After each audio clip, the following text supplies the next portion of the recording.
करते हैं अपना सर अल्लाह की बारगाह में झुकाकर। जब आप अपने लिए मग़फ़रत की अल्लाह से भीख मांगते हैं, हिदायत की भीख मांगते हैं, मेरी आपसे ये भी गुजारिश है कि आप अल्लाह की बारगाह में ये भी दुआ करिए कि पूरे हिंदुस्तान में अब के मानसून में नफा बख्श बारिश हो, खास तौर से उस मराठवाड़ा और विदर्भ के इलाकों में जहां पर तालाब और नहरें सूख चुकी हैं। मुझे पूरा यकीन है मेरे अजीज दोस्तों, अगर हम अल्लाह की मोहब्बत में, अल्लाह के खौफ में और रसूलुल्लाह सल्लल्लाहु अलैहि वसल्लम से सच्ची मोहब्बत और वाबस्तगी की बुनियाद पर हम भीख मांगेंगे अल्लाह से, तो जरूर अल्लाह सुब्हानहू व तआला हमारे हाथों को खाली नहीं लौटाएगा। अगर हम रातों में उठकर अपनी आंखों में आंसू लाकर अल्लाह से भीख मांगेंगे तो यकीनन जब हमारी आंखें अल्लाह के खौफ और मोहब्बत में नम हो सकती है तो यकीनन अल्लाह हमारी उन दुआओं को कबूल करेगा और इस सरजमीन को भी अल्लाह अपनी रहमत से नम कर देगा। इसीलिए मेरे अजीज दोस्तों और बुजुर्गों, आज इंसानियत परेशान है, आज अल्लाह की मखलूक परेशान है पूरे मुल्क में बारिश के लिए। इसीलिए हम अल्लाह से दुआ करते हैं कि परवरदिगार इस आने वाले मानसून में अल्लाह खूब बारिश को नाजिल फरमाए, ताकि महाराष्ट्र में बारिश नहीं होने की बिना पर कोई इंसान अल्लाह की रहमत से मायूस होकर खुदकुशी ना करे, ताकि महाराष्ट्र में दोबारा ऐसे मंजर ना देखने को मिले कि हमारी खवातीन 2 घड़े 3 घड़े पानी के लिए कतारों में ठहरती है 2-2 3-3 घंटे। खबरें आती हैं कि धूप की वजह से कई खवातीन हमारी जान भी चली गई।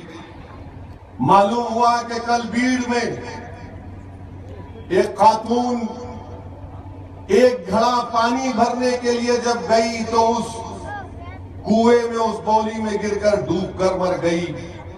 बताइए मेरे अजीज दोस्तों और बुजुर्गों, अगर एक औरत 1-2 घड़ा पानी भरने के लिए अपनी जान गंवा देती है, तो जो लोग हुकूमत की कुर्सियों पर बैठे हुए हैं, जो लोग महाराष्ट्र पर हुकूमत कर रहे हैं, जो पार्टियां 10-10 साल महाराष्ट्र पर हुकूमत की, मैं उनसे सवाल कर रहा हूं कि कांग्रेस और एनसीपी ने 10 साल हुकूमत की, अब बीजेपी शिवसेना की 2 साल, करीब 2 साल की हुकूमत है, और आपके दौरे इख्तिदार में एक औरत 1 घड़ा पानी भरने के लिए भीड़ में पानी भरने के लिए जाती है और डूबकर मर जाती है। तो बताओ आपकी हुकूमत क्या काम कर रही है? बताओ राष्ट्रवादी कांग्रेस वालों, बताओ कांग्रेस पार्टी वालों, तुमने 10 साल अपने दौरे इख्तिदार में क्या कोई प्लानिंग की थी?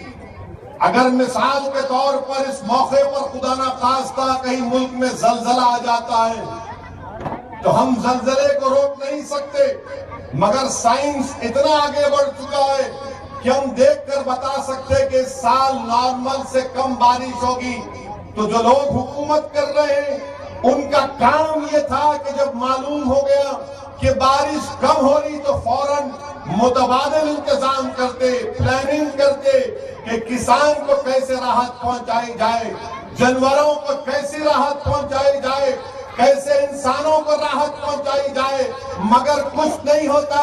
जब मुसीबत आ जाती है, जब पानी खत्म हो जाता है, किसान खुदकुशी करना शुरू कर देते हैं, औरतें डूब डूब कर मर जाती हैं, बच्चे पानी में 1 घड़ा पानी भरने के लिए लाइनों में, कतारों में ठहर कर जब बेहोश हो जाती है, तब जाकर बरसर इख्तिदार जमात की आंखें खुलती हैं। सुप्रीम कोर्ट को कहना पड़ता है कि ऐलान करो ड्रॉट रिलीफ का। सुप्रीम कोर्ट कहती है उसके स्कूल बंद भी है तो मिड डे मील का खाना पूरे हिंदुस्तान के खाससरा इलाकों में मिलना चाहिए, बशमूल मराठवाड़ा के और विदर्भ के इलाके में। अफसोस होता है कि ऐसी हुकूमतों पर जो इंसान की तड़प को महसूस नहीं कर सकते, जो किसान की जिंदगी गंवाता है उसकी तकलीफ को महसूस नहीं कर सकते। मेरे अजीज दोस्तों और बुजुर्गों, इसलिए आज आपको और हमको इस इंसानियत को बचाने के लिए, गरीबों को और किसानों को बचाने के लिए बेहद जरूरी है कि हम कसरत से अल्लाह की बारगाह में दुआ करें। और याद रखिए, अल्लाह ने कुरान में फरमाया कि अल्लाह ने हर जिंदा चीज को पानी से पैदा किया। अल्लाह ने हर जिंदा चीज को पानी से पैदा किया। और मेरे अजीज दोस्तों और बुजुर्गों, हदीस शरीफ में आया कि रसूल अल्लाह सल्लल्लाहु अलैहि वसल्लम ने इरशाद फरमाया कि जो लोग ज़कात नहीं देते, ज़कात नहीं देने की वजह से भी बारिश में कमी हो जाती है। ये मेरे नहीं, रहमतुल्लाह आलमीन सल्लल्लाहु अलैहि वसल्लम का इरशाद मुबारक है। अगर इस सरजमीन पर जो लोग जिनको अल्लाह ने दौलत दी वो ज़कात अगर निकालेंगे तो मुझे पूरा यकीन है कि ना सिर्फ हिंगोली, ना सिर्फ मराठवाड़ा, बल्कि हिंदुस्तान में जो मुसलमानों की सफों में गुर्बत है वो बहुत हद तक कम हो जाएगी। इसलिए बेहद जरूरी है कि आप ज़कात निकालिए। अल्लाह कुरान में फरमा रहा है कि ऐसे मौकों पर सबर और नमाज से अल्लाह की मदद तलाश करो। मेरे भाई, हम मुसलमान हैं, हमको क्या बताया गया कि अगर तुम्हारा जो काम हो जाता है, खुशी होती है, तो नमाज शुक्राना अदा करो। किस चीज की हाजत है तो नमाज हाजत पढ़ो। अगर किसी फैसले लेने में मुश्किल हो रही है तो इस्तिखारा करो। बारिश अगर नहीं हो रही है तो नमाज इस्तिख्सा करो। सूरज गहन हो गया, चांद गहन हो गया तो नमाज पढ़ो। मेरे अजीज दोस्तों और बुजुर्गों, खास तौर से मेरे नौजवानों, नमाज पढ़ो, सब्र करो और देखो कि अल्लाह हमारी गैब से मदद करेगा। ना सिर्फ बारिश नाजिल होगी नौजवानों, बल्कि जो शयातीन, जो जालिम, जो आज वक्त के नमरूद और फिरौन बनकर बैठे हुए हैं, और जिस तरह नमरूद और फिरौन समझते थे कि हमारा इख्तिदार खत्म नहीं होगा, याद रखो नौजवानों, अगर तुम अपनी गर्दनों को अल्लाह की बारगाह में झुकाओगे, तुम सब्र का साथ लोगे, तो यकीनन जो आज वक्त के नमरूद और फिरौन है, इंशाअल्लाह ताला उनका खातिमान करीब में होगा। हुकूमत किसी की रहने वाली नहीं है, जुल्म एक दिन खत्म होगा, इंसाफ की जीत होगी। और मुझे पूरा यकीन है कि वक्त का फिरौन, वक्त का नमरूद जानता है कि अब उसके दिन करीब आने वाले हैं, मगर हमको अल्लाह से सबर और नमाज के जरिए अल्लाह की मदद हासिल करने की जरूरत है।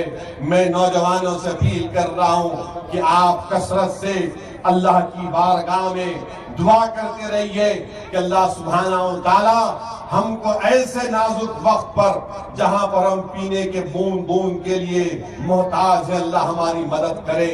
जहां पर अगर पानी है इंदौली में या कहीं पर भी, तो हदीस शरीफ में आया कि पानी का सही इस्तेमाल करें। रहमतुल्लाह अलैहि ने इरशाद फरमाया कि पानी को तुम खराब मत करो। अगर तुम दरिया के किनारे पर भी बैठे हो तो पानी का इसराफ है, अगर तुम उसको खराब करते हो तो पानी का सही इस्तेमाल करिए। और जो लोग हमको पानी मुहैया नहीं कर पा रहे, इंशाअल्लाह ताला आप याद रखेंगे कि ये जो आज तकलीफ पहुंच रही है इंसानियत को, जो इंसानियत को तकलीफ देगा वो ज्यादा दिन तक इख्तिदार की कुर्सियों पर नहीं बैठेगा। इसीलिए हम तो सिर्फ यही कहते हैं कि जिसके पास इख्तिदार है इंसानियत की मदद करो। आज हालात ऐसे हो चुके मेरे अजीज दोस्तों और बुजुर्गों, जब मैं यहाँ पर आ रहा था तो मराठवाड़ा के इलाकों से गुजर रहा था तो मैंने कई खेतों को देखा जो सूख चुकी हैं। मैंने किसानों को भी देखा कि चिलचिलाती धूप है, दोपहर का वक्त है, मगर वो किसान जो चिलचिलाती धूप में अपनी खेत में खड़ा है, जब उसकी आंखों में आंखें डालकर मैं देखता हूं तो उसके आंखों में चिलचिलाती धूप में भी मायूसी के बादल नजर आते हैं। आज हम अल्लाह से दुआ करते हैं कि अल्लाह उन किसानों की आंखों से मायूसी के बादल को दूर कर दे और यहां पर कसरत से अल्लाह सुब्हाना व तआला बारिश को नाजिल फरमाए। दूसरी बात मेरे अजीज दोस्तों और बुजुर्गों, जो सबसे अहम है, जिसके ताल्लुक से मैं कहना चाहूंगा कि महाराष्ट्र की असेंबली में मेरी एक तकरीर के ऊपर पूरी महाराष्ट्र की असेंबली एक हो गई, पूरी महाराष्ट्र की असेंबली, और वारिस पठान को सस्पेंड कर दिया गया कि तुम अगर ऐसा नहीं बोलोगे तो वारिस पठान नहीं बोले तो बीजेपी, शिवसेना, कांग्रेस, राष्ट्रवादी, समाजवादी सब एक हो गए, माने एक हो गए। इनमें इख्तलाफ तो बहुत है, मगर असदुद्दीन ओवैसी के नाम पर पूरे एक हो गए। मैं मुबारकबाद देता हूं उनको कि चलो मेरे नाम से तो तुम एक तो हो गए। अब मैं हिंगोली के अवाम से पूछना चाहता हूं, इस जलसे में बैठे हुए फर्जंदाने तौहीद से इल्तिजा कर रहा हूं, बल्कि मैं तुमसे भीख मांग रहा हूं। मैं इस जलसे में मौजूद बाबा साहिब अंबेडकर के नाम लेवा हमारे दलित भाइयों से अपील कर रहा हूं कि जब आप देख रहे हैं कि विधानसभा में एक हो सकते, तो क्या दलित और मुसलमान इन ताकतों से मुकाबला करने के लिए आप एक होंगे या नहीं होंगे? मेरे भाई, आज आपको एक होना है, अपने दलित भाइयों को साथ लेकर आगे बढ़ना है। मुझे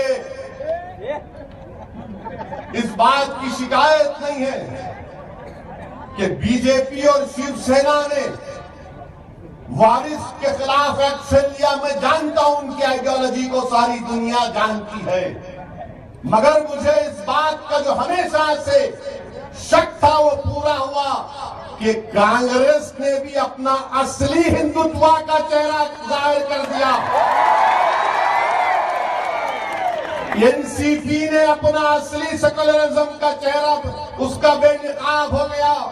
और मैं जब ये जुमला कांग्रेस के बारे में कहा और आपका ये नारे मारकर ये कहना इस बात की तस्दीक करता है कि बीजेपी के और शिवसेना और कांग्रेस की आइडियोलॉजी में कोई फर्क नहीं है। एक सामने से छुरी मारता तो एक पीठ पर मारता। इसीलिए वारिस पठान को सस्पेंड किया गया। मैं कांग्रेस और राष्ट्रवादी कांग्रेस से पूछता हूं, बताओ तुम में और बीजेपी में और शिवसेना में क्या फर्क है? बताओ तुम में और बीजेपी शिवसेना में क्या फर्क है?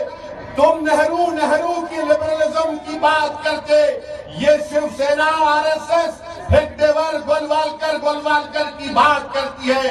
अरे तुम नेहरू का नाम लेकर हमको 70 साल से धोखा देती आए, आज तुम्हारा चेहरा बेनकाब हो गया जब तुमने महाराष्ट्र के असेंबली में वारिस पठान को इसलिए सस्पेंड किया, बल्कि सस्पेंड करने का मामला पेश किया कांग्रेस के लीडर ने, कहा कि वारिस को निकाल कर फेंक दो।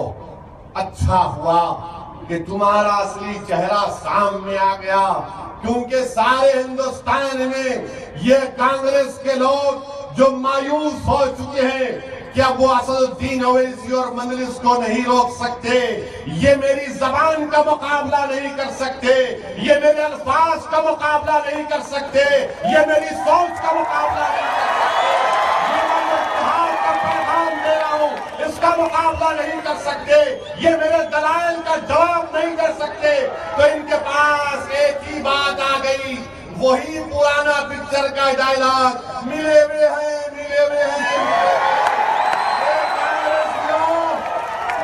अरे राष्ट्रवादियों, कोई मिलावट नहीं है, मिलावट तो तुम में है कि तुमने वहां पर महाराष्ट्र के असेंबली में वारिस पठान को सस्पेंड करवा कर बता दिया कि तुम्हारा असली चेहरा ये है कि तुम गोलवालकर को और सावरकर के नाम देवाए। तुम में नेहरू की सोच आज इतनी भी बाकी नहीं है। अगर है तो बताओ, माफी चाहो कि तुमसे गलती हुई कि तुमने वारिस पठान के सस्पेंशन का मोशन मूव किया था। प्रूव करो उसको, मगर इस पर कोई जवाब नहीं दे पाएंगे। दूसरी बात मेरे अजीज दोस्तों और बुजुर्गों, आ गया शेर आ गया, सुनो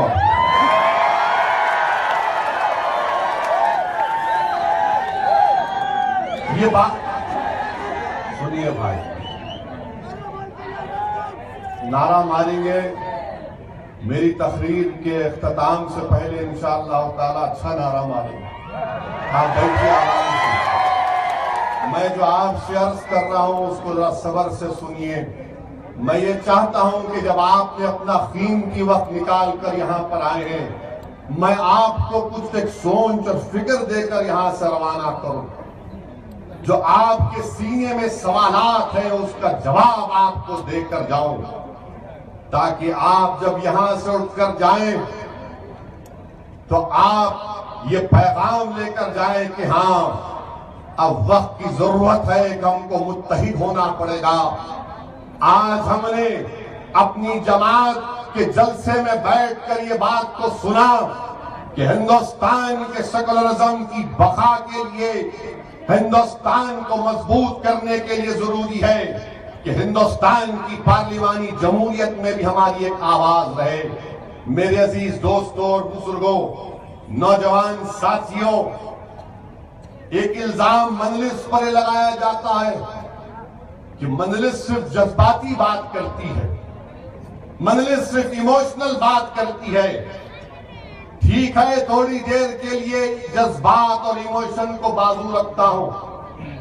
मैं कांग्रेस और एनसीपी से पूछना चाहता हूं, 2009 से 2014 तक मरकज में आपकी हुकूमत रही। डॉक्टर मनमोहन सिंह साहब आपके वजीर आजम रहे। आपने 90 माइनॉरिटी कॉन्सेंट्रेशन डिस्ट्रिक्ट्स को निशानदेही की, 90 जिलों की, जिसमें महाराष्ट्र के भी 4 जिले थे, जिसमें हिंगोली भी था। जो कांग्रेस और राष्ट्रवादी के लोग, कांग्रेस के लोग जो सुबह उठते आंख मलने से पहले बोलते ओवैसी, खाना खाने से पहले बोलते मजलिस, दोपहर में पेट में डालने से पहले बोलते मजलिस, दिन में मजलिस के नाम का वजीफा पढ़कर चलते हैं और सोते भी मजलिस का नाम लेके। मैं आपसे पूछ रहा हूं, 10 साल आपकी हुकूमत थी, जिले हिंगोली में माइनॉरिटी कॉन्सेंट्रेशन डिस्ट्रिक्ट में, मेरा सवाल कांग्रेस और राष्ट्रवादी से है, और आप लोग जब मैं पूछूंगा तो आप हाँ या ना में जवाब दे दीजिए, क्योंकि हमारे मित्रों वजीर आजम हर जगह जाते और जाकर पूछते, भाई बहनों ये हुआ। ठीक है,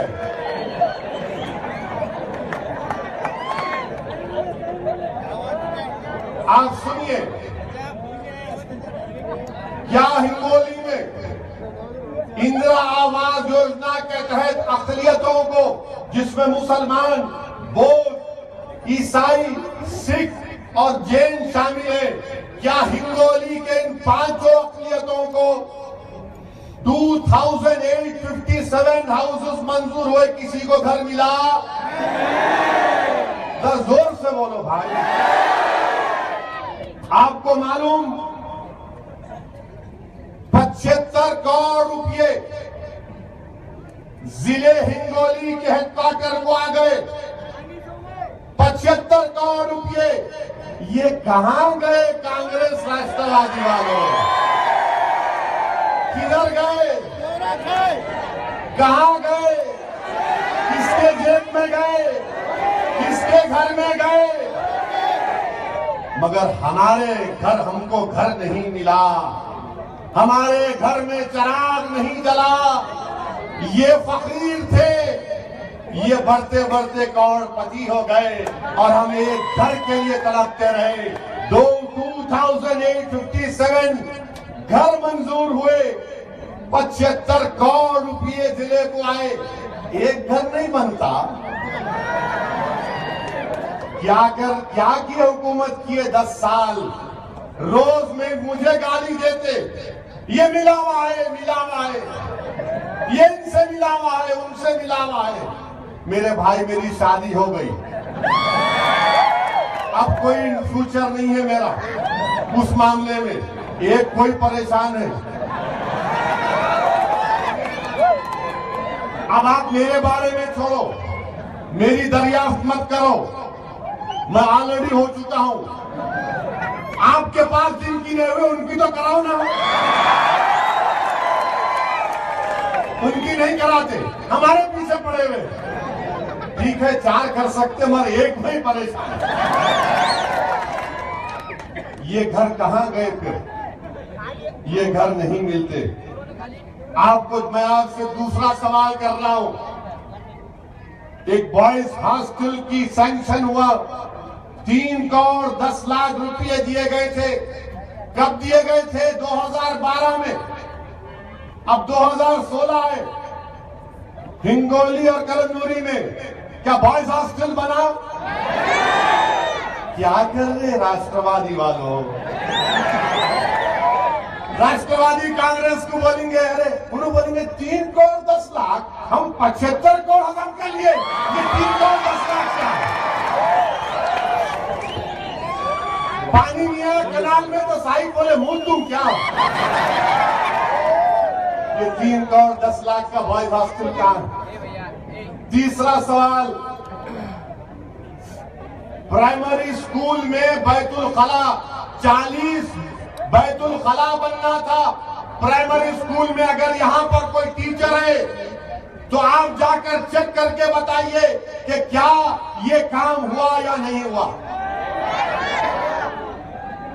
additional classroom, laboratory middle school में, खैर वहां से आवाज बहुत आ रही है, खामोश। प्राइमरी हेल्थ सेंटर, आंगनवाड़ी, इसके लिए 5 करोड़ 65 लाख दिए गए, 2013 में दिए गए, एक भी काम नहीं हुआ।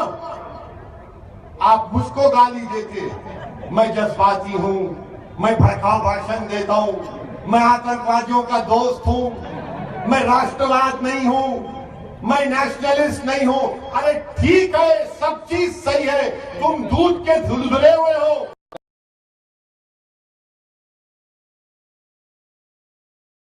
ये काम क्यों नहीं हुआ मेरे को बताओ, ये काम क्यों नहीं हुआ? 10 साल तुम्हारी हुकूमत रही और पैसा आ गया। अब आप देखिए 4 करोड़ 80 लाख रुपए अपग्रेडेशन ऑफ स्कूल हिंगोली में, इंजीनियरिंग कॉलेज में एकेडमिक बिल्डिंग को तामीर करना, वर्कशॉप बनाना, लेबोरेटरी बनाना, कहीं पर भी कुछ नहीं हुआ। क्यों मेरे पीछे पड़े हुए? ये बताओ, ये काम कौन करना था? पैसा तो दिल्ली से आ गया मगर यहां आते आते कहां चला गया ये हमको नहीं मालूम हो रहा। हमारे बच्चों को स्कूल नहीं है, हमारे को हॉस्टल की जरूरत है, स्कूलों में टॉयलेट की जरूरत है, क्लासरूम की जरूरत है, ये तमाम चीजें, मगर पैसा आया किधर गया नहीं मालूम। और फिर कांग्रेस वाले बोलते कि हम सेकुलर नहीं है। मैं चैलेंज कर रहा हूं महाराष्ट्र के सदर को, मैं चैलेंज कर रहा हूं कांग्रेस के महाराष्ट्र के सदर को। बाजू नांदेड़ है, देवगांव में और चिकलबुरी में हमारे दलित भाई बाबा साहिब अम्बेडकर का जुलूस निकालना चाहते थे तो वहां पर दलितों को पत्थर फेंक कर मारा गया, पीटा गया, पुलिस वाले भी जख्मी हुए। नांदेड़ की पुलिस ने 400 लोगों पर अटेम्प्ट टू मर्डर का केस बुक किया। क्या कांग्रेस के कोई लीडर गए वहां पर? क्यों नहीं गया? सैयद मोइन गए, सैयद मोइन गए, जाकर दलित भाइयों से कहा डरने की जरूरत नहीं है, एसपी साहब से मुलाकात की और कहा कि ये क्या बात है कि हमारे दलित भाई बाबा साहिब अम्बेडकर का जुलूस निकालना चाहते थे, उनको मारा गया, पीटा गया, आपके पुलिस के वर्दी के यूनिफॉर्म में हमारा ऑफिसर जख्मी हुआ। तो एसपी साहब ने कहा कि बात सही है, हम एक्शन लेंगे। मगर बाद में 4 दिन के बाद उन दलितों के ऊपर डकैती का मुकदमा आयद हो गया। पैसे लूटे गए। मुसलमान दलित के पास कौन सा पैसा लूटने को है? आप तो हमारा लूटते गए। दलितों को 5000 साल से तुमने लूटा। तुम असदुद्दीन ओवैसी पर इल्जाम लगाते कि तुमने नारा नहीं लगाया। मैं उन लोगों से पूछना चाह रहा हूं जो मेरी जबान पर एतराज करते हैं, बताओ हिंदुस्तान में 16,000 जातें किसने पैदा की? हिंदुस्तान में 16,000 जातें किसने पैदा की? ओवैसी ने पैदा की या तुमने पैदा किया? ये तुम्हारी मोहब्बत है। हम चीफ मिनिस्टर देवेंद्र फडणवीस से मुतालबा करते हैं कि मिस्टर चीफ मिनिस्टर, आप अपने एक मिनिस्टर को भिजाओ देवगांव में, चिकलगुरी में। दलितों का समाजी बायकॉट किया जा रहा है वहां पर। क्या ये बाबा साहिब अम्बेडकर से मोहब्बत है? बीजेपी वालों, प्राइम मिनिस्टर ऑफ इंडिया बोलते कि मैं बाबा साहिब अम्बेडकर का भक्त हूं। अगर बाबा साहिब के भक्त है मिस्टर मोदी आप, तो देवगांव और चिकलगुरी में ये दलितों पर जुल्म किया जा रहा है, समाजी बायकॉट किया जा रहा है, सोशल बायकॉट किया जा रहा है, उसको बंद करने की जरूरत है। जो समाजी बायकॉट कर रहे, पुलिस को लेकर आओ, मारो उन बदमाशों को, जेल में डालो उन लोगों को जो दलितों पर जुल्म कर रहे हैं। याद रखो, अब महाराष्ट्र में न मुसलमान के जुल्म पर खामोशी बैठी जाएगी, न दलितों पर जुल्म पर खामोशी बैठी जाएगी। मजलिस आवाज उठाएगी, मजलिस एहतजाज करेगी। अगर इन दलितों से इंसाफ नहीं होगा तो नांदेड़ में सैयद मोइन भूकरताल के लिए बैठ जाएंगे इंशाअल्लाह। ना कांग्रेस, ना बीजेपी, ना शिवसेना कुछ बोलती इनके बारे में, मगर सब दौड़ते बाबा साहिब अम्बेडकर वहां ऐसा करेंगे। मगर आज दलितों पर जुल्म हो रहा है, उसकी कोई बात नहीं की जाती। तीसरी बात, मेरे अजीज दोस्तों, बुजुर्गों, मालेगांव का बम ब्लास्ट 2006 में हुआ, 32 लोग मारे गए। और संघ परिवार की जानकारी के लिए कह रहा हूं, वो 32 लोग इंडियंस थे। 100 लोग जख्मी हुए। 2008 में मालेगांव में बम ब्लास्ट हुआ, 10 के करीब लोग मारे गए, 50 के करीब लोग जख्मी हुए। अब यहां पर आप देखो सियासी पार्टियों का असली चेहरा। ये बार बार बोलते मंजलिस पर तनकीद करते, मंजलिस ऐसी है, मंजलिस वैसी है। जब 2006 का बम ब्लास्ट हुआ, मैं जाकर उस वक्त के जो महाराष्ट्र के कांग्रेस के चीफ मिनिस्टर थे उनसे पूछा कि भाई, ये हम तमाम मुसलमानों के डेलीगेशन में आए हैं, आपसे मुतालबा करने को आए हैं कि मुसलमान बम ब्लास्ट नहीं कर सकता। तो वहां पर एक डीजीपी साहब थे उस वक्त, वो बीच में आके बोले, mister Owaisi, you don't know, we have concrete evidence to convict these fellows. मैं उनकी तरफ देख के बोला, साहब आप तो बोल रहे हैं कॉन्क्रीट एविडेंस है, मगर कंक्रीट सीमेंट होता है, एविडेंस नहीं होता। आपका एविडेंस झूठ पर मुबन्नी है। और हम आपसे यहां बैठकर बोल रहे हैं कि मुसलमान न मस्जिद के सामने बम ब्लास्ट कर सकता, न मुसलमान होते हुए मंदिर के सामने बम ब्लास्ट कर सकता, न मुसलमान किसी इंसान को मार सकता। अगर जो मुसलमान है वो जुल्म नहीं कर सकता, जो इस्लाम के पैगाम को भूल जाता, हाँ, वो जानवर बन जाता है, जालिम बन जाता है, वो आईसिस ज्वाइन कर लेता है, मगर हम मुसलमान होते हुए ना मुल्क से गद्दारी कर सकते हैं, ना अपनी मस्जिदों में बम रख सकते हैं, ना किसी के मंदिर के सामने कुछ गड़बड़ कर सकते हैं। मगर नहीं सुना गया। 5 साल वो बच्चे जेल में रहे, जिसमें से एक का इंतकाल हो गया। 10 साल के मुकदमेबाजी के बाद कोर्ट ने कहा इनके खिलाफ कोई सबूत नहीं है, ये बेकसूर है। आप अंदाजा लगाइए मेरे भाई, आप में से कई लोग जो आज इस जलसेगाह में मौजूद हैं, या फिर आपके भाई या आपके बहन या आपके रिश्तेदार अपने घर में रोजी रोटी कमाने के लिए किसी और शहर में काम करते हैं, बाहर जाकर काम करते हैं, और उनके चेहरों को देखने के लिए हमारी आंखें तरस जाती हैं। कभी ईद का दिन आ गया तो मां याद करती है अपने बेटे को, ईदगाह को जाते वक्त बाप याद करता है अपने बेटे को, आप अपने दोस्त को याद करते, अपनी जवानी के किस्से कहानियों को याद करते। हिंगोली के मेरे गयूर नौजवानों, मैं तुमसे पूछ रहा हूं, मैं तुम्हारे दिलों को झुंझोड़ रहा हूं, बताओ अगर 5 साल तुम अपने भाई को, अपने बहन को या अपने बाप को नहीं देखते तो तुम्हारे दिल पर क्या गुजरती। उन बच्चों को जेल में डाल दिया गया।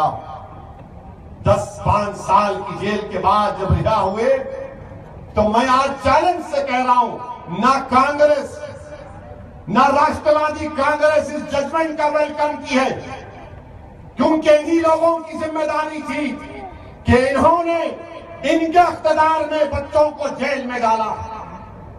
क्या कांग्रेस, राष्ट्रवादी कांग्रेस, क्या एटीएस के उस वक्त के चीफ रघुवंशी माफी चाहने के लिए तैयार है? मालेगांव के आवाम से, उन 9 बच्चों से, उनके अफराद खानदान से मैं चैलेंज कर रहा हूं कांग्रेस, राष्ट्रवादी को और मिस्टर रघुवंशी से, क्या आप माफी चाहने के लिए तैयार है कि आपकी गलती की वजह से, आपकी तंग नजरी की वजह से, आपकी मुसलमानों से नफरत की वजह से बच्चों की जिंदगियां तबाह बर्बाद हो गई। एविडेंस तो दूर की बात, तुमने उस केस को बिगाड़ दिया।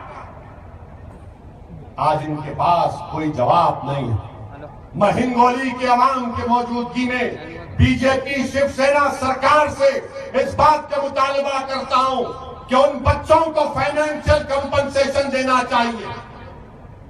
और अनलॉफुल एक्टिविटीज एक्ट में, यूएपीए में, मकोका में यह प्रोविजन है कि जो पुलिस ऑफिसर